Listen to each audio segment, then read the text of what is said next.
Today on Rappler, divers recover the body of Captain Jessup Bahinting, one of the pilots from the plane that crashed off Masbate.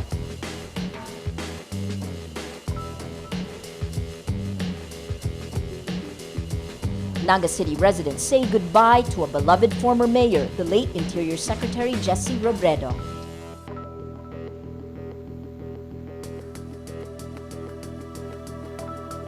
And the three families controlling GMA7 want to sell the network lock, stock, and barrel to TV5 chairman Manuel Pangilinan.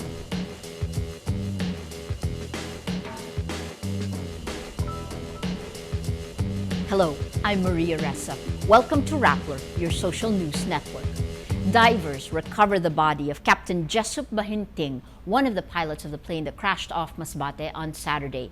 Transportation Secretary Mar Rojas says the body was initially unrecognizable, but was later identified by Bahinting's daughter because of his ring and watch. The plane wreckage is recovered from the sea, but the body of co-pilot Shitis Chand is not found inside it. Defense Secretary Voltaire Gasmin says retrieval operations for Chand's body will continue. Ayi Makaraig is live and tells us more from Masbate. Ayi, what happened today? Maria, we just came from the funeral parlor where the body of Captain Jessup Bahinting was brought this evening, and it was positively identified by the daughter of Captain Bahinting, Sarah, and also the family of co-pilot Shitis Chand was allowed to see the body, and they confirmed that it was indeed not the body of the son, which is Shitis.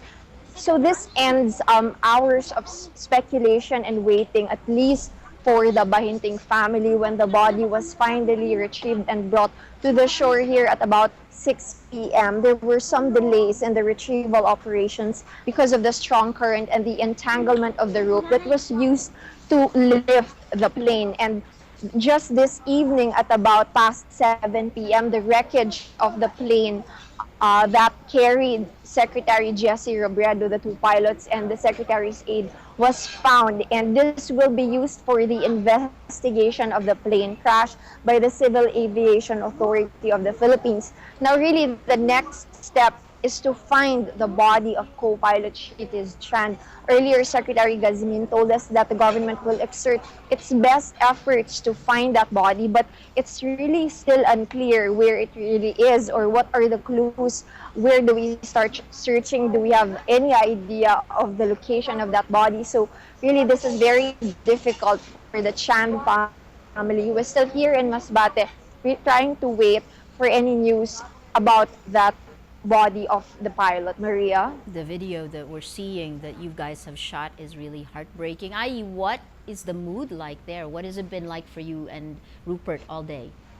It was really heartbreaking to see the families talking to Secretary Gasmin. And initially, as you mentioned, it was still unclear whose body that was. So we can only imagine how heartbreaking that is for both families, for the Bahinting family to find out that this was what happened to their father, their brother, their uncle, but also for the Chand family to know that this wasn't the body, and to be kept in uncertainty, to kept wondering what happened to their relative and how they would be able to find it. It's really very difficult.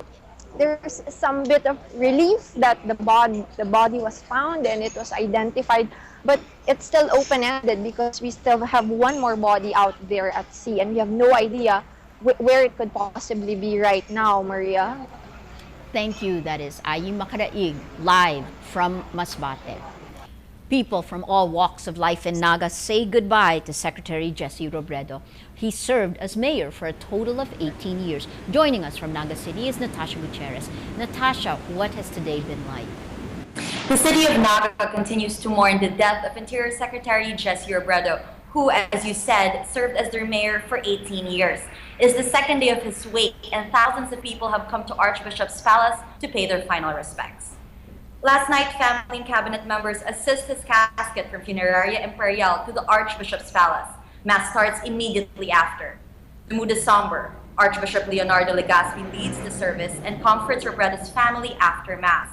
Hundreds of others line up for the public viewing. The crowds continue to come in today, significantly more than yesterday.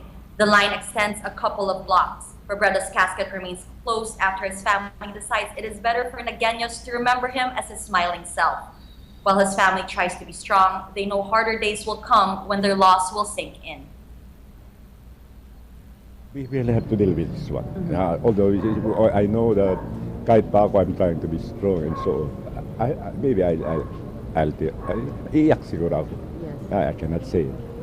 But everybody's trying to be strong, but every time we see each other, siyempre, ano naman yung aming mga damdamin. The government of Naga also declares May 27, Robredo's birthday, as Jesse Robredo Day to recognize his contributions to the city. Robredo's body will be flown to Manila on Friday, August 24, and will come back to Naga on Sunday. The burial is scheduled for Tuesday, August 28. Maria. Natasha, what stood out for you in being in Naga right now? How is Naga reacting to the death of Robredo? You know what stands out, Maria, is the fact that anybody you talk to, a tricycle driver, government officials, students, they all have one thing to say. Jesse Robredo was a great man. Anybody you talk to, no one has anything negative to say about him. And I think that's what really strikes at the core of why this tragedy has been so painful. Everybody loved this man. He was very well respected, and he did a lot for Naga City. But he certainly did. In 1999, Naga was named the most improved city in Asia. That was Natasha Gutierrez from Naga. Jesse Robredo's eldest daughter says her family is at peace. Aika Robredo speaks from Naga City, where necrological services for the late secretary began Tuesday night, as Natasha Gutierrez told you. The plane carrying Jesse Robredo and his companions crashed Saturday afternoon. His remains were found Tuesday morning. In an interview on ABS-CBN, his daughter Aika talks about how her father always made time for his family. She said the same thing in an essay that won the Ramon Magsaysay Student Essay Competition in 2003. She wrote, "As he goes about serving others, I've never been left wanting for his time and attention." Aika says her family is sad, but the outpouring of love and support for her late father is helping them cope. She says, quote, "If he was seeing us right now, he would be smiling." The Sandigan Bayan issues 2 hold departure orders against whistleblower Rodolfo June Losada, who was slapped with graft charges last week. Losada is accused of corruption when he was president of state-owned Philippine Force Corporation for 2 years. In 2008, Losada blew the whistle on former cabinet officials, President Gloria Arroyo's husband, Jose Miguel Mike Arroyo, and then Commission on Elections Chair Benjamin Abalos. He accused them of taking millions of dollars in bribes from Chinese officials in the NBN-ZTE deal. The owners of GMA Network want to sell their entire stake to the group of TV5 chairman Manuel Pangilinan. GMA Network chair Felipe Gozon says ongoing talks with Pangilinan's group required a deal for a majority stake in the network. Gozon says the GMA Network owners are not willing to be a minority and they will sell 100% of their stake in the company. The talks for the deal between the two groups started December last year. Pangilinan says they prepared cash funds for the purchase, reported to cost between 50 to 60 billion pesos.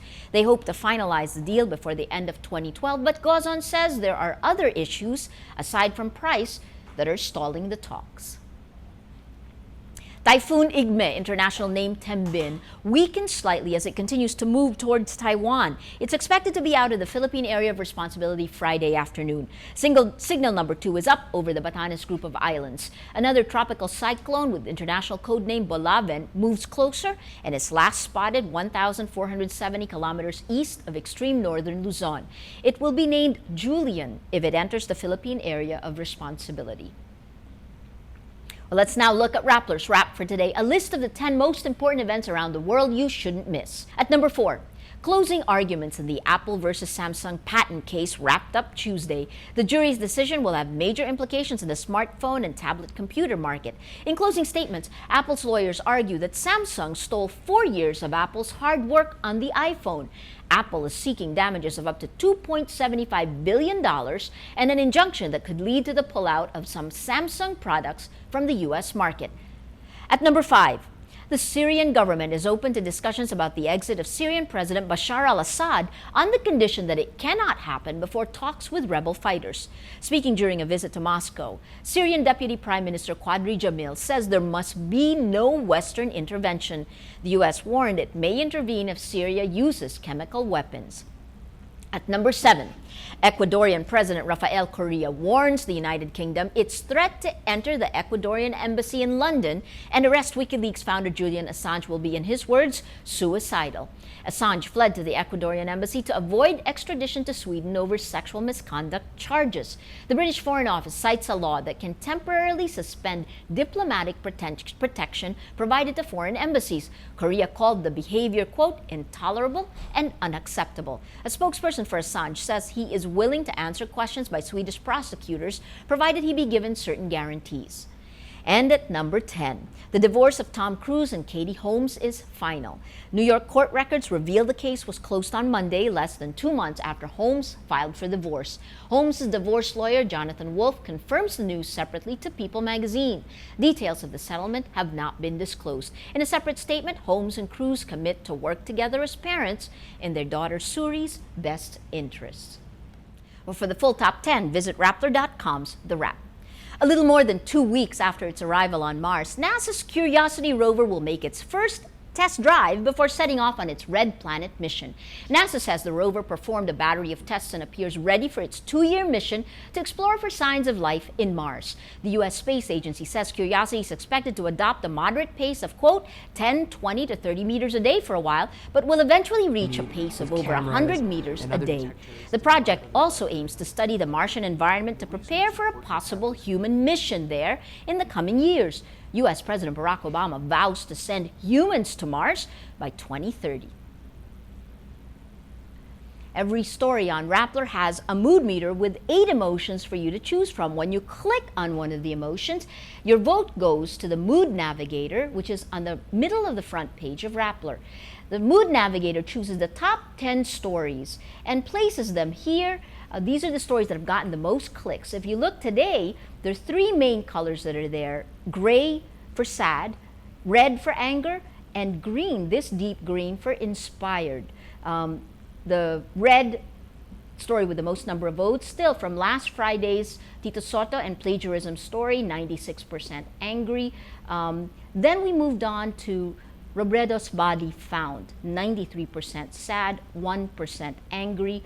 And then finally, stories moving forward into the future. The legacy that Robredo leaves behind is crown jewel. Full disclosure in government, 95% inspired, 3% sad. And the story that Aika Robredo's essay, Aika Robredo's source of inspiration, 82% inspired. This is what Aika Robredo wrote for the Ramon Magsaysay Student Essay Writing Contest. 82% inspired, but 6% sad. Leaving still, overall, the mood of the day, most people are sad. Well, that's Rappler's Newscast for today, Wednesday, August 22, 2012. Visit Rappler.com and watch our newscast Monday to Friday. Tell us how you feel on our mood meter and help us choose the mood of the day. I'm Maria Ressa. As we say at Rappler, tomorrow begins today. We leave you now with Patricia Evangelista's piece on Jesse Robredo. Naga is good not because of City Hall, but because of Danagenyo. We've done well not because I'm smart, not because I'm good, but because I have good people who discovered that they're better. Have I made mistakes? Quite a number of mistakes. People will understand the mistakes of their governors if they trust them. People will be willing to make sacrifices if they trust their governors. If I walk down the street of the city, I see people who are hopeful of the future despite the difficult times that we're facing. I see people who've struggled and who have succeeded because they relied on themselves. The reason why I'm very confident of the city is because we have proven that despite difficult times, we have prospered. We are inspired not by how smart our leaders are. We are inspired by the kind of character that he demonstrates, because you're not just a problem solver. You're also an inspirational guy that they can go to when things become very, very difficult.